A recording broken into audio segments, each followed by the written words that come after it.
Hi hello ಎಲ್ರಿಗೂ ನಮಸ್ಕಾರ. Welcome back to my YouTube channel. So ಇವತ್ತು ಕುಕ್ಕಿಂಗ್ ವಿಡಿಯೋ ಶೇರ್ ಮಾಡ್ತಾ ಇದ್ದೀನಿ. ಅದರಲ್ಲೂ ಕೂಡ ನೋಡ್ತಿರ್ಬೋದು ಬೇಬಿಕಾರ್ನ್ ಪೆಪ್ಪರ್ ಡ್ರೈ ಈ ಒಂದು ರೆಸಿಪಿನ ಶೇರ್ ಮಾಡ್ತಾ ಇದ್ದೀನಿ.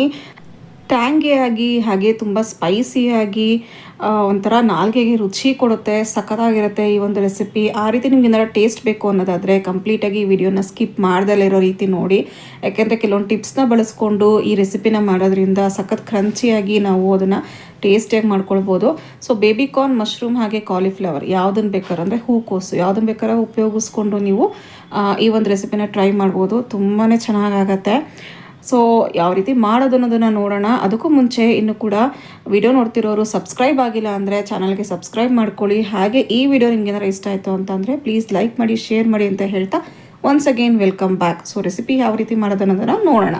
ಮೊದಲಿಗೆ ಬೇಬಿಕಾರ್ನ್ ಏನಿರುತ್ತೆ ಅದು ಎಳೆದಾಗಿರಬೇಕು. ಸೊ ಅದನ್ನು ಮಧ್ಯದಲ್ಲಿ ಸೀಳಬಾರ್ದು, ಹಾಗೆಯೇ ಈ ರೀತಿ ಒಂದು ಡಯಾಗ್ನಲ್ ಶೇಪಲ್ಲಿ ಕಟ್ ಮಾಡಿ ಇಟ್ಕೊಳ್ಬೇಕಾಗತ್ತೆ. ಕಟ್ ಮಾಡಿರುವಂಥ ಬೇಬಿಕಾರ್ನ್ನ ಈ ರೀತಿ ಅಗಲವಾಗಿರುವಂಥ ಒಂದು ಕಡಾಯಿಗೋ ಅಥವಾ ಬೇಸಿನ್ಗೋ ಹಾಕ್ಕೊಳ್ಳಿ. ನೀಟಾಗಿ ಮಿಕ್ಸ್ ಮಾಡೋ ಸಲುವಾಗಿ ನೀಟಾಗಿ ಮಿಕ್ಸ್ ಮಾಡ್ಕೋಬೋದು. ಹಾಗಾಗಿ ಸೊ ಅದಕ್ಕೆ ಇವಾಗ ದೊಡ್ಡ ಸ್ಪೂನಲ್ಲಿ ನೋಡ್ತಿರ್ಬೋದು ಒಂದು 4ರಿಂದ 5 ಟೇಬಲ್ ಸ್ಪೂನ್ ಅಷ್ಟು ಕಾರ್ನ್ಫ್ಲೋರ್ನ ಹಾಕೊಳ್ತಾ ಇದ್ದೀನಿ. ಅಥವಾ ಜಾಮೂನ್ ಕಪ್ಪಲ್ಲಿ ಹೇಳಬೇಕು ಅಂತ ಅಂದರೆ 1.5 ಕಪ್ನಷ್ಟು ನಾವು ಕಾರ್ನ್ಫ್ಲೋರ್ನ ಹಾಕೋಬೇಕು. ನಾನಿಲ್ಲಿ ಬೇಬಿಕಾರ್ನ್ ಸ್ವಲ್ಪ ಜಾಸ್ತಿ ಕ್ವಾಂಟಿಟಿ ತೊಗೊಂಡಿದ್ದೀನಿ, ಯಾಕಂದರೆ ನಮಗೆ ಊರಿಂದ ಕೊಟ್ಟು ಕಳಿಸಿದ್ರು. ಹಾಗಾಗಿ ಎಷ್ಟಿದೆಯೋ ನೋಡಿಕೊಂಡು ಅದ್ರ ಬೇಸಿಸ್ ಮೇಲೆ ನಾವು ಇಂಗ್ರೀಡಿಯೆಂಟ್ಸ್ನ ಆ್ಯಡ್ ಮಾಡ್ಕೊಳ್ತಾ ಹೋಗಬೇಕು. ಸೊ ಕಾರ್ನ್ಫ್ಲೋರ್ನ ಹಾಕಿದ ನಂತರ ಇವಾಗ ಅಕ್ಕಿ ಹಿಟ್ಟನ್ನು ಕೂಡ ಹಾಕೋತಾ ಇದ್ದೀನಿ. ಅದೇ ಸ್ಪೂನಲ್ಲೇ ದೊಡ್ಡ ಸ್ಪೂನಲ್ಲಿ ಒಂದು 3 ಸ್ಪೂನ್ಸ್ ಅಷ್ಟು ನಾನು ಅಕ್ಕಿ ಹಿಟ್ಟನ್ನು ಸೇರಿಸ್ಕೊಳ್ತಾ ಇದ್ದೀನಿ. ಕ್ರಂಚಿಯಾಗಿ ತುಂಬಾ ಕ್ರಿಸ್ಪ್ನೆಸ್ ಬರುತ್ತೆ ಅಕ್ಕಿ ಹಿಟ್ಟನ್ನು ಹಾಕೊಳ್ಳೋದ್ರಿಂದ. ಈ ರೀತಿ ಬೇಬಿಕಾರ್ನ್ನ ಹಾಕಿ ಅದ್ರ ಮೇಲ್ಗಡೆ ಪ್ರತಿಯೊಂದು ಇಂಗ್ರೀಡಿಯೆಂಟ್ಸ್ನೂ ಹಾಕ್ಕೊಳ್ಬೇಕು. ನೋಡಿ ಇವಾಗ ಪುಡಿ ಉಪ್ಪನ್ನ ಕೂಡ ಸೇರಿಸ್ಕೊಳ್ತಾ ಇದ್ದೀನಿ. ಇಲ್ಲಿ ಇನ್ನೊಂದು ಮೇಜರ್ ಟಿಪ್ ಏನಪ್ಪ ಅಂತ ಅಂದರೆ ಬೇಬಿಕಾರ್ನ್ ಮೇಲೆ ಈ ರೀತಿ ಹಾಕಿ ನಾವು ನೀಟಾಗಿ ಕಲಿಸೋದ್ರಿಂದ ಎಲ್ಲದಕ್ಕೂ ನೀಟಾಗಿ ಕೋಟಿಂಗ್ ಆಗುತ್ತೆ. ಫಸ್ಟೇ ಎಲ್ಲ ಇಂಗ್ರೀಡಿಯೆಂಟ್ಸ್ನು ಹಾಕಿ ಅದ್ರ ಮೇಲ್ಗಡೆ ಬೇಬಿಕಾರ್ನ್ ಹಾಕಿ ಮಿಕ್ಸ್ ಮಾಡೋದ್ರಿಂದ ಅಷ್ಟು ಚೆನ್ನಾಗಾಗಲ್ಲ. ಸೊ ನಾನು ಯಾವ ರೀತಿ ತೋರಿಸ್ತಾ ಇದ್ದೀನಿ ಅದೇ ರೀತಿಯೇ ನೀವು ಕೂಡ ಇಂಗ್ರೀಡಿಯೆಂಟ್ಸ್ನೆಲ್ಲ ಹಾಕ್ಕೊಳ್ಳಿ. ಹಾಗೆಯೇ ಇಲ್ಲಿ ಕರ್ಬೇವಿನ ಸೊಪ್ಪನ್ನ ಹಾಕೋಬೇಕು. ಎಣ್ಣೆ ಜೊತೆಗೆ ಬೇಬಿಕಾರ್ನ್ ಫ್ರೈ ಮಾಡೋವಾಗ ಮಧ್ಯೆ ಈ ರೀತಿ ಕರ್ಬೇವಿನ ಸೊಪ್ಪು ಕೂಡ ಫ್ರೈ ಆಗ್ತಿರುತ್ತಲ್ಲ, ಆವಾಗ ಆ ಒಂದು ಫ್ಲೇವರ್ ತುಂಬಾ ಚೆನ್ನಾಗಿರುತ್ತೆ ತಿನ್ನೋದಕ್ಕೆ. ಹಾಗಾಗಿ ಕರ್ಬೇವಿನ ಸೊಪ್ಪನ್ನು ಒಂದು ಸ್ವಲ್ಪ ಜಾಸ್ತಿನೇ ಹಾಕ್ಕೋತಾ ಇದ್ದೀನಿ. ರುಚಿಗೆ ಎಷ್ಟು ಬೇಕಾಗುತ್ತೋ ಅಷ್ಟು ನೋಡಿಕೊಂಡು ಉಪ್ಪನ್ನ ಕೂಡ ನಾನು ಆಲ್ರೆಡಿ ಸೇರಿಸ್ಕೊಂಡಿದ್ದೀನಿ. ನೆಕ್ಸ್ಟ್ ಇವಾಗ ಸೋಯಾ ಸಾಸ್ನ ಹಾಕ್ಕೋಬೇಕು. ಸೊ ನಾನು ಆಲ್ರೆಡಿ ಒಂದು 2 ಟೇಬಲ್ ಸ್ಪೂನಷ್ಟು ಹಾಕಿದ್ದೀನಿ. ಅಂದರೆ ಟೇಬಲ್ ಸ್ಪೂನಲ್ಲಾದರೆ ಒಂದು 3 ಟೇಬಲ್ ಸ್ಪೂನಷ್ಟು ಹಾಕ್ಕೊಂಡ್ರೆ ಸಾಕು. ಅಥವಾ ನಾನು ಯೂಸ್ ಮಾಡೋದ್ನಲ್ಲ ದೊಡ್ಡ ಸ್ಪೂನಲ್ಲಾದರೆ 1ರಿಂದ 1.5 ಸ್ಪೂನಷ್ಟು ಹಾಕ್ಕೋಬೋದು.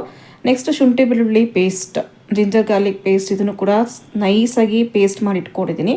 ಸೊ ಇದು ಒಂದು 3 ಟೇಬಲ್ ಸ್ಪೂನಷ್ಟಿದೆ. ಸೊ ಅಷ್ಟನ್ನು ಕೂಡ ಹಾಕೋತಾ ಇದ್ದೀನಿ. ನಾನು ಹೇಳಿದಾಗೆ ಕ್ವಾಂಟಿಟಿ ಒಂದು ಸ್ವಲ್ಪ ಅಂದರೆ ಬೇಬಿಕಾರ್ನ್ ಜಾಸ್ತಿ ಇದ್ದಿದ್ದರಿಂದ ಈ ರೀತಿ ಸ್ವಲ್ಪ ಜಾಸ್ತಿನೇ ಹಾಕ್ಕೊಳ್ತಾ ಇದ್ದೀನಿ. ಹಾಗೆ ನೋಡ್ತಿರ್ಬೋದು ಜಾಸ್ತಿ ನೀರು ಹಾಕಿ ನಾನು ಪೇಸ್ಟ್ ಮಾಡ್ಕೊಂಡಿಲ್ಲ. ನಾರ್ಮಲ್ ಆಗಿ ಸ್ವಲ್ಪ ನೀರು ಹಾಕಿ ನಾನು ಪೇಸ್ಟ್ ಮಾಡಿ ಹಾಕ್ಕೊಳ್ತಾ ಇರೋದು. ಇದಿಷ್ಟನ್ನು ಕೂಡ ಚೆನ್ನಾಗಿ ಮಿಕ್ಸ್ ಮಾಡ್ಕೊಳ್ಬೇಕು. ಇಷ್ಟೇ ಇಂಗ್ರೀಡಿಯೆಂಟ್ಸ್ನ ಹಾಕಿ ಮಿಕ್ಸ್ ಮಾಡ್ಕೋಬೇಕು.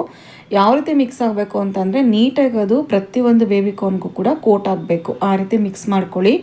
ನೀರನ್ನ ಹಾಕೊಳ್ಳೋದಕ್ಕೆ ಹೋಗಬಾರ್ದು. ಫಸ್ಟು ಶುಂಠಿ ಬೆಳ್ಳುಳ್ಳಿ ಪೇಸ್ಟ್, ಸೋಯಾ ಸಾಸ್ ಇದೆಲ್ಲ ಹಾಕಿರ್ತೀವಲ್ಲ, ಸೊ ಹಾಗಾಗಿ ನೀರಿನಂಶ ಇರುತ್ತೆ. ಸೊ ಅದೇ ಒಂದು ನೀರಿನಂಶನೇ ಸಾಕು. ಬೇಕಾದರೆ ಎಕ್ಸ್ಟ್ರಾ ನಾವು ಸ್ವಲ್ಪ ನೀರನ್ನು ಚಿಮುಕ್ಸ್ಕೋಬೋದು ಅಷ್ಟೇ. ಫಸ್ಟ್ ಕಂಪ್ಲೀಟಾಗಿ ಎಲ್ಲದಕ್ಕೂ ಕೂಡ ಕೋಟಿಂಗ್ ಆಗೋ ರೀತಿ ಚೆನ್ನಾಗಿ ಇದನ್ನು ಮಿಕ್ಸ್ ಮಾಡ್ಕೋಬೇಕು. ಹಾಗೆಯೇ ಇಲ್ಲೂ ಕೂಡ ಒಂದು ಟಿಪ್ಪು, ಜಾಸ್ತಿ ನೀರು ಹಾಕಿ ನಾವೇನಾರ ಮಿಕ್ಸ್ ಮಾಡಿದ್ವಿ ಅಂತ ಅಂದರೆ ಎಣ್ಣೆ ಜಾಸ್ತಿ ಕುಡಿಯುತ್ತೆ, ಹಾಗೆ ಕೋಟಿಂಗ್ ಎಲ್ಲ ಬಿಟ್ಕೊಳ್ಳುತ್ತೆ. ಹಾಗಾಗಿ ಜಾಸ್ತಿ ನೀರನ್ನು ಹಾಕಬಾರ್ದು. ಇದೇ ರೀತಿ ಡ್ರೈ ಆಗಿರಬೇಕು. ಮತ್ತು ಇದನ್ನು ಮ್ಯಾರಿನೇಟ್ ಮಾಡುವಂಥ ಅವಶ್ಯಕತೆಯೇ ಇಲ್ಲ. ಹಾಗಾಗಿ ಫಸ್ಟು ನೀವು ಮಾಡೋದಾದರೆ ರೆಸಿಪಿನ ಎಣ್ಣೆನ ಕಾಯೋದಕ್ಕಿಟ್ಟು ಅದಾದ ನಂತರ ಇದನ್ನೆಲ್ಲ ಹಾಕಿ ಚೆನ್ನಾಗಿ ಮಿಕ್ಸ್ ಮಾಡಿಕೊಂಡು ಹಾಗೆ ಕಾದಿರೋ ಎಣ್ಣೆಗೆ ಹಾಕ್ಕೊಳ್ತಾ ಬರಬೇಕು. ಇದನ್ನು ಕಲಿಸ್ಬಿಟ್ಟು ಇಡೋದಕ್ಕೆಲ್ಲ ಹೋಗಬಾರ್ದು. ಸೊ ಈ ಒಂದು ಟಿಪ್ನ ಫಾಲೋ ಮಾಡಿ. ಓಕೆ, ಇವಾಗ ನೋಡ್ತಿರ್ಬೋದು ಚೆನ್ನಾಗಿ ಮಿಕ್ಸ್ ಮಾಡಿದ್ದೀನಿ. ಸ್ವಲ್ಪ ಇವಾಗ ಡ್ರೈ ಅನಿಸ್ತಾ ಇರೋದ್ರಿಂದ ಶುಂಠಿ ಬೆಳ್ಳುಳ್ಳಿ ಪೇಸ್ಟ್ ಮಾಡ್ಕೊಂಡಿದ್ನಲ್ವ, ಸೊ ಮಿಕ್ಸಿಯಲ್ಲಿ ಸ್ವಲ್ಪ ಅದೇ ನೀರನ್ನು ಸ್ವಲ್ಪ ನೋಡ್ತಿರ್ಬೋದು ಚಿಮಿಕ್ಸ್ಕೊಳ್ತಾ ಇದ್ದೀನಿ ಅಷ್ಟೇ. ನೋಡಿ ಈ ರೀತಿಯೇ ಮಾಡ್ಕೋಬೇಕು. ಜಾಸ್ತಿ ನೀರನ್ನು ನಾವು ಗ್ಲಾಸಲ್ಲೇ ಆಗಲಿ ಏನು ಹಾಕೋದಕ್ಕೆ ಹೋಗಬಾರ್ದು. ನೋಡಿಕೊಂಡು ಈ ರೀತಿ ನೀರು ಚಿಮುಕ್ಸ್ಕೊಂಡು ಮಿಕ್ಸ್ ಮಾಡ್ಕೊಳ್ಳಿ. ಸೊ ನಾನಿಲ್ಲಿ ಒಂದು ಐಟಮ್ನ ಮಿಸ್ ಮಾಡಿದ್ದೆ. ಏನಪ್ಪ ಅಂತಂದರೆ ವಿನೇಗರು. ಸೊ ಅದೊಂದು ಮರ್ತಿದ್ದೆ, ಅದನ್ನು ಕೂಡ ಹಾಕೋಬೇಕು. ಅದನ್ನು ಕೂಡ ಒಂದು 3 ಟೇಬಲ್ ಸ್ಪೂನಷ್ಟು ವಿನೆಗರ್ ಹಾಕೋಬೇಕಾಗತ್ತೆ. ಹಾಕಿ ಎಲ್ಲದನ್ನು ಕೂಡ ಚೆನ್ನಾಗಿ ಮಿಕ್ಸ್ ಮಾಡಿ ಇಟ್ಕೋಬೇಕು. ಹಾಗೆ ಕಾದಿರುವಂಥ ಎಣ್ಣೆ ಹೈ ಫ್ಲೇಮಲ್ಲಿ ಕಾಯಿಸ್ಕೊಂಡು ಅದನ್ನೆಲ್ಲ ಬ್ಯಾಚ್ ವೈಸ್ ನಾವು ಹಾಕೋಬೇಕಾಗತ್ತೆ. ಮತ್ತು ಇಲ್ಲಿ ಇನ್ನೊಂದೇನಪ್ಪ ಅಂದರೆ ಡ್ರೈ ಇಷ್ಟಪಡೋರಿಗೆ, ಇವಾಗ ನಾವು ಇದನ್ನೆಲ್ಲ ಫ್ರೈ ಮಾಡಿ ಇಟ್ಕೊಂಡು ಮತ್ತೆ ಅದನ್ನು ಪೆಪ್ಪರ್ ಡ್ರೈಗೆ ನಾವು ಫ್ರೈ ಮಾಡ್ಕೊಳ್ತೀವಿ, ಅಂದರೆ ಆನಿಯನ್ನು ಮತ್ತು ಕ್ಯಾಪ್ಸಿಕಮ್ ಎಲ್ಲ ಹಾಕಿ ಆ ರೀತಿ ನಾವು ಮಾಡ್ಕೊಳ್ಳೋದು ಬೇಡ. ಜಸ್ಟ್ ಹಾಗೆ ಎಣ್ಣೆಲಿ ಕರೆದ್ರೇ ಸಾಕು. ಅಂದರೆ ಡ್ರೈ ಗೋಬಿ ಅಥವಾ ಗೋಬಿ 65 ಥರ ಇದನ್ನು ಕೂಡ ಬೇಬಿಕಾರ್ನ್ 65 ಅಥವಾ ಡ್ರೈ ಬೇಬಿಕಾರ್ನ್ ಥರ ನಾವು ತಿನ್ನಬೇಕು ಅಂತ ಅಂದರೆ ಇದಕ್ಕೇ ನಾವು ಪೆಪ್ಪರ್ ಪೌಡರ್ನ ಮಿಕ್ಸ್ ಮಾಡ್ಕೋಬೋದು. ಖಾರಕ್ಕೆ ನಾವು ಏನೂ ಹಾಕಿಲ್ಲ. ಸೊ ಪೆಪ್ಪರ್ ಪೌಡರ್ ಅಥವಾ ಚಿಲ್ಲಿ ಪೌಡರ್ನ ನಾವು ಇದಕ್ಕೆ ಮಿಕ್ಸ್ ಮಾಡಿಕೊಂಡು ಎಣ್ಣೆಯಲ್ಲಿ ಫ್ರೈ ಮಾಡಿ ಹಾಗೆ ಕೂಡ ತಿನ್ಬೋದು. ಯೂಶ್ವಲಿ ಮಾಡ್ತಾ ಮಕ್ಕಳು ಯಾವ ರೀತಿ ಬಾಯಿ ಆಡಿಸ್ತಾ ಇರ್ತಾರೆ, ಖಾಲಿನೇ ಆಗಿಬಿಡುತ್ತೆ, ಒಂದೊಂದು ಬ್ಯಾಚ್ ಖಾಲಿನೇ ಆಗಿಬಿಡುತ್ತೆ ಆಗ್ತಿದ್ದಂಗೆನೇ. ಸೊ ಆ ರೀತಿ ಇಷ್ಟಪಡೋರು ಮಾಡ್ಕೋಬೋದು. ಬಟ್ ನಾನಿಲ್ಲಿ ಮತ್ತೆ ಅದನ್ನೆಲ್ಲ ತೆಗೆದು ಫ್ರೈ ಮಾಡ್ಕೊಡೋದ್ರಿಂದ ನಾನು ಈರುಳ್ಳಿ ಕ್ಯಾಪ್ಸಿಕಮ್ ಎಲ್ಲ ರೆಡಿ ಮಾಡಿ ಇಟ್ಟಿದ್ದೀನಿ. ಸೊ ಫಸ್ಟ್ ಇದಿಷ್ಟನ್ನು ಕೂಡ ನೀಟಾಗಿ ಡೀಪ್ ಫ್ರೈ ಮಾಡ್ಕೊಳ್ಳೋಣ. ನೋಡಿ, ಎಣ್ಣೆ ಆಲ್ರೆಡಿ ಕಾದಿದೆ. ಅದಕ್ಕೆ ಸ್ವಲ್ಪ ಉಪ್ಪು ಹಾಕೋದ್ರಿಂದ ಜಾಸ್ತಿ ಎಣ್ಣೆ ಕುಡಿಯೋದಿಲ್ಲ.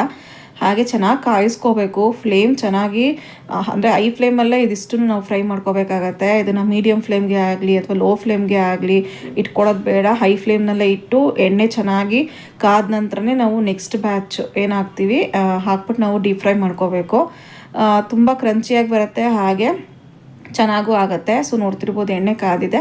ಒಂದೊಂದೇ ಹಾಕ್ಬೋದು ಅಥವಾ ಹಾಗೇ ಹಾಕಿದ್ರೂ ಕೂಡ ಉದುರುದ್ರಾಗೇ ಅದು ಬಿಟ್ಕೊಡುತ್ತೆ. ಸೊ ಹಾಗೆ ನೀವು ಇಲ್ಲಿ ಗಮನಿಸ್ಬೋದು, ಕೋಟಿಂಗ್ ಯಾವುದೇ ಕಾರಣಕ್ಕೂ ಬಿಟ್ಕೊಳ್ಳಲ್ಲ. ಒಂದು ಹೈ ಫ್ಲೇಮಲ್ಲಿ ಎಣ್ಣೆ ಕಾಯಿಸ್ಕೋಬೇಕು, ಇನ್ನೊಂದು ಈ ರೀತಿ ಡ್ರೈ ಆಗಿ ಕಲಸಿರಬೇಕು. ತುಂಬ ನೀರಾಯಿತು ಅಥವಾ ಎಣ್ಣೆ ಕಾದಿಲ್ಲ ಅಂದ್ರೂ ಕೂಡ ಕೋಟಿಂಗ್ ಬಿಟ್ಕೊಂಡ್ಬಿಡುತ್ತೆ. ಇದೆಲ್ಲ ಡೀಪ್ ಫ್ರೈ ಆಗಿ ತೆಗೆದ್ಮೇಲೆ ನೀವು ನೋಡ್ಬೋದು, ಒಂದು ಸ್ವಲ್ಪನೂ ಕೂಡ ಎಣ್ಣೆಯಲ್ಲಿ ಒಂದು ಕೋಟಿಂಗ್ ಬಿಟ್ಕೊಂಡಿರೋದೇ ಆಗಲಿ ಏನು ಕೂಡ ರಿಮೈನಿಂಗ್ಸ್ ಇರೋದಿಲ್ಲ. ಡೀಪ್ ಫ್ರೈ ಮಾಡುವಾಗ ಎಣ್ಣೆಗೆ ಹಾಕಿದ ತಕ್ಷಣ ನಾವು ಕೈ ಆಡಿಸ್ಬಾರ್ದು. ಒಂದು 2 ಮಿನಿಟ್ಸ್ ಬಿಟ್ಟು ಹೈ ಫ್ಲೇಮ್ನಲ್ಲೇ ಇರಬೇಕು ಫ್ಲೇಮ್ ಅಂತೂ. ಅದಾದಮೇಲೆ ನೋಡಿ ಈ ರೀತಿ ತಿರುಗಿಸ್ಕೋಬೇಕು. ಈ ರೀತಿ ತಿರುಗಿಸ್ಕೊಂಡು ಮತ್ತೆ ಹೈ ಫ್ಲೇಮ್ನಲ್ಲೇ ನಾವು ಇದನ್ನು ಕಂಪ್ಲೀಟಾಗಿ ಎಲ್ಲದನ್ನು ಕೂಡ ಡೀಪ್ ಫ್ರೈ ಮಾಡ್ಕೋಬೇಕಾಗತ್ತೆ. ಲೋ ಫ್ಲೇಮ್ಗೆ ಇಟ್ಕೊಳ್ಳೇಬಾರ್ದು. ಎಣ್ಣೆ ಚೆನ್ನಾಗಿ ಕಾದಷ್ಟು ಇದೆಲ್ಲ ಚೆನ್ನಾಗಿ ಫ್ರೈ ಆಗುತ್ತೆ, ಹಾಗೆ ಬೇಗನೂ ಕೂಡ ಆಗುತ್ತೆ. ಸೊ ಇದು ಚೆನ್ನಾಗಿ ಫ್ರೈ ಆಗ್ತಾ ಒಂದು ಒಳ್ಳೆ ಕಲರ್ ಬರುತ್ತೆ. ಸೋಯಾ ಸಾಸ್ ಎಲ್ಲ ನಾವು ಹಾಕಿರೋದ್ರಿಂದ, ಹಾಗೆ ಟೇಸ್ಟ್ ಕೂಡ ಅಷ್ಟೇ. ಜಸ್ಟ್ ಹೀಗೆ ನಾವು ಡೀಪ್ ಫ್ರೈ ಮಾಡ್ಕೊಂಡು ತಿಂತಿದ್ರೆ ತಿನ್ನೋಣ ಅನಿಸ್ತಾ ಇರುತ್ತೆ, ಅಷ್ಟು ಚೆನ್ನಾಗಾಗತ್ತೆ ಟೇಸ್ಟ್ ಕೂಡ. ಎಸ್, ಇವಾಗ ನೋಡ್ತಾ ಇರ್ಬೋದು ಚೆನ್ನಾಗಿ ಫ್ರೈ ಆಗಿದೆ. ನೋಡಿ ಕಲರ್ ನೋಡಿ ಎಷ್ಟು ಚೆನ್ನಾಗಿ ಬಂದಿದೆ ಅಂತ, ಒಂಥರ ಗೋಲ್ಡನ್ ಬ್ರೌನ್ ಕಲರ್ ತುಂಬ ಚೆನ್ನಾಗಿ ಬರುತ್ತೆ. ಸೊ ಹಾಗೆಯೇ ನೋಡಿ ಕೋಟಿಂಗ್ ಕೂಡ ಒಂದು ಸ್ವಲ್ಪನೂ ಎಣ್ಣೆಯಲ್ಲಿ ಬಿಟ್ಕೊಂಡಿಲ್ಲ, ಅಷ್ಟು ಚೆನ್ನಾಗಿ ಕೋಟಿಂಗ್ ಎಲ್ಲ ಕವರಪ್ ಆಗಿದೆ.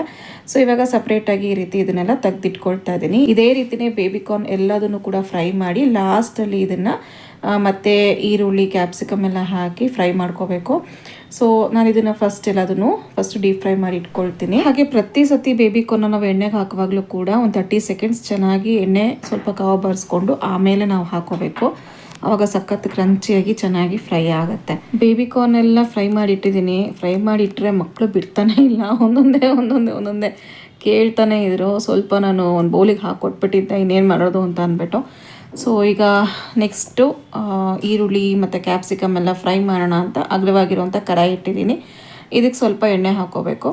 ಎಣ್ಣೆ ಸ್ವಲ್ಪ ಕಾದ ನಂತರ ಉದ್ದಕ್ಕೆ ಹಚ್ಚಿಟ್ಕೊಂಡಿರುವಂಥ ಹಸಿಮೆಣಸಿನ್ಕಾಯಿ ಒಂದು 6ರಿಂದ 7, ಹಾಗೆಯೇ ಒಂದು ಸ್ವಲ್ಪ ಕರಿಬೇವಿನ ಸೊಪ್ಪನ್ನ ಹಾಕ್ಕೊಂಡು ಚೆನ್ನಾಗಿ ಇದಿಷ್ಟನ್ನು ಎಣ್ಣೆಯಲ್ಲಿ ಫ್ರೈ ಮಾಡ್ಕೋಬೇಕು. ಇದು ಫ್ರೈ ಆದ ನಂತರ ಸ್ಕ್ವೇರ್ ಶೇಪಲ್ಲಿ ಕಟ್ ಮಾಡಿ ಇಟ್ಕೊಂಡಿರೋವಂಥ ಈರುಳ್ಳಿ ಮತ್ತು ಕ್ಯಾಪ್ಸಿಕಮ್ನ ಕೂಡ ಹಾಕೋತಾ ಇದ್ದೀನಿ. ಒಂದು ದಪ್ಪ ಗೆಡ್ಡೆಯಷ್ಟು ಈರುಳ್ಳಿ ಹಾಗೆಯೇ ಒಂದು ಕ್ಯಾಪ್ಸಿಕಮ್ ಅದನ್ನು ಕೂಡ ಹಾಕಿ ಸ್ವಲ್ಪ ಇದಕ್ಕೆ ಉಪ್ಪನ್ನು ಸೇರಿಸಿ ನಾವು ಫ್ರೈ ಮಾಡ್ಕೋಬೇಕು. ಯಾಕೆಂದರೆ ಬೇಬಿಕಾರ್ನ್ಗೆ ಆಲ್ರೆಡಿ ನಾವು ಉಪ್ಪು ಹಾಕಿ ಎಲ್ಲ ರೆಡಿ ಮಾಡಿ ಇಟ್ಕೊಂಡಿರ್ತೀವಿ ಡೀಪ್ ಫ್ರೈ ಮಾಡಿ. ಹಾಗಾಗಿ ಇದಕ್ಕೆ ಎಷ್ಟು ಬೇಕೋ ಅಷ್ಟು ಸ್ವಲ್ಪನೇ ಉಪ್ಪನ್ನು ಸೇರಿಸ್ಕೊಂಡು ಚೆನ್ನಾಗಿದಿಷ್ಟು ಫ್ರೈ ಮಾಡ್ಕೋಬೇಕು. ಈರುಳ್ಳಿ ಮತ್ತು ಕ್ಯಾಪ್ಸಿಕಮ್ ಫ್ರೈ ಆದ ನಂತರ ಇದಕ್ಕೆ ಫ್ರೆಶ್ ಆಗಿ ಗ್ರೈಂಡ್ ಮಾಡಿ ಇಟ್ಕೊಂಡಿರೋವಂಥ ಪೆಪ್ಪರ್ ಪೌಡರ್ನ ಹಾಕೋತಾ ಇದ್ದೀನಿ. ಒಂದು 2ರಿಂದ 2.5 ಟೇಬಲ್ ಸ್ಪೂನಷ್ಟು ಪೆಪ್ಪರ್ ಪೌಡರ್ನ ಹಾಕೋತಾ ಇರೋದು. ಹಾಕ್ಬಿಟ್ಟು ಚೆನ್ನಾಗಿ ಮಿಕ್ಸ್ ಮಾಡಿ ಇದಕ್ಕೆ ಫ್ರೈ ಮಾಡಿ ಇಟ್ಕೊಂಡಿರೋವಂಥ ಬೇಬಿಕಾರ್ನ ಹಾಕಿ ಮಿಕ್ಸ್ ಮಾಡ್ಕೋಬೇಕು. ಜೊತೆಗೆ ಇಲ್ಲಿ ಕೊತ್ತಂಬರಿ ಸೊಪ್ಪನ್ನ ಕೂಡ ಗಾರ್ನಿಷಿಂಗ್ಗೆ ಅಂತ ಹಾಕೋತಾ ಇದ್ದೀನಿ. ಸೊ ಕೊತ್ತಂಬರಿ ಸೊಪ್ಪು ಆಪ್ಷನಲ್ ಬೇಕಾದ್ರೆ ಹಾಕೋಬೋದು, ಅಥವಾ ಸ್ಪ್ರಿಂಗ್ ಆನಿಯನ್ಸ್ ಅಂದರೆ ಈರುಳ್ಳಿ ಹೂವು ಸಿಕ್ಕಿದ್ರೆ ಅದನ್ನು ಕೂಡ ನಾವು ಹಾಕೋಬೋದು. ತುಂಬಾ ಚೆನ್ನಾಗಿರುತ್ತೆ ಟೇಸ್ಟು. ಹೇಳಿರೋವಂಥ ಇಂಗ್ರೀಡಿಯೆಂಟ್ಸ್ನೆಲ್ಲ ಹಾಕಿ ಈ ರೀತಿ ಪೆಪ್ಪರ್ ಡ್ರೈ ಮಾಡ್ಕೊಳ್ಳಿ. ಬೇಬಿಕಾರ್ನ್ ಪೆಪ್ಪರ್ ಡ್ರೈ ಅಥವಾ ಮಶ್ರೂಮ್ ಅಥವಾ ಕಾಲಿಫ್ಲವರ್ ಯಾವ್ದು ಬೇಕಾದ್ರೂ ನೀವು ಹಾಕಿ ಮಾಡ್ಕೋಬೋದು. ಸೂಪರಾಗಿ ಸ್ಪೈಸಿಯಾಗಿ ಹಾಗೆ ಟ್ಯಾಂಗಿಯಾಗಿ ಇರೋವಂಥ ಬೇಬಿ ಕಾರ್ನ್ ಪೆಪ್ಪರ್ ಡ್ರೈನ ನೀವು ಟೇಸ್ಟ್ ಮಾಡ್ಬೋದು. ನಿಜಕ್ಕೂ ತುಂಬಾ ಚೆನ್ನಾಗಾಗತ್ತೆ. ನಮ್ಮ ಮಕ್ಕಳು ಕೂಡ ಹಾಗೆ ದೊಡ್ಡವ್ರಿಗೂ ಕೂಡ ತುಂಬಾ ಇಷ್ಟ ಆಗುತ್ತೆ. ಒಂದು ಕಾಫಿ ಟೈಮ್ ಅಥವಾ ಟೀ ಟೈಮ್ ಸ್ನ್ಯಾಕ್ಸ್ ಟೈಮಲ್ಲಿ ಈ ರೀತಿ ಮಾಡಿಕೊಂಡ್ರೆ ಸೂಪರಾಗಿರುತ್ತೆ. ಟೇಸ್ಟ್ ವೈಸ್ ಅಂತೂ ಮಕ್ಕಳಂತೂ ಸಿಕ್ಕಾಪಟ್ಟೆ ಇಷ್ಟಪಡ್ತಾರೆ. ಸೊ ನಾನು ಹೇಳ್ದಾಗೆ ಡ್ರೈ ಕೂಡ ಮಾಡ್ಕೋಬೋದು.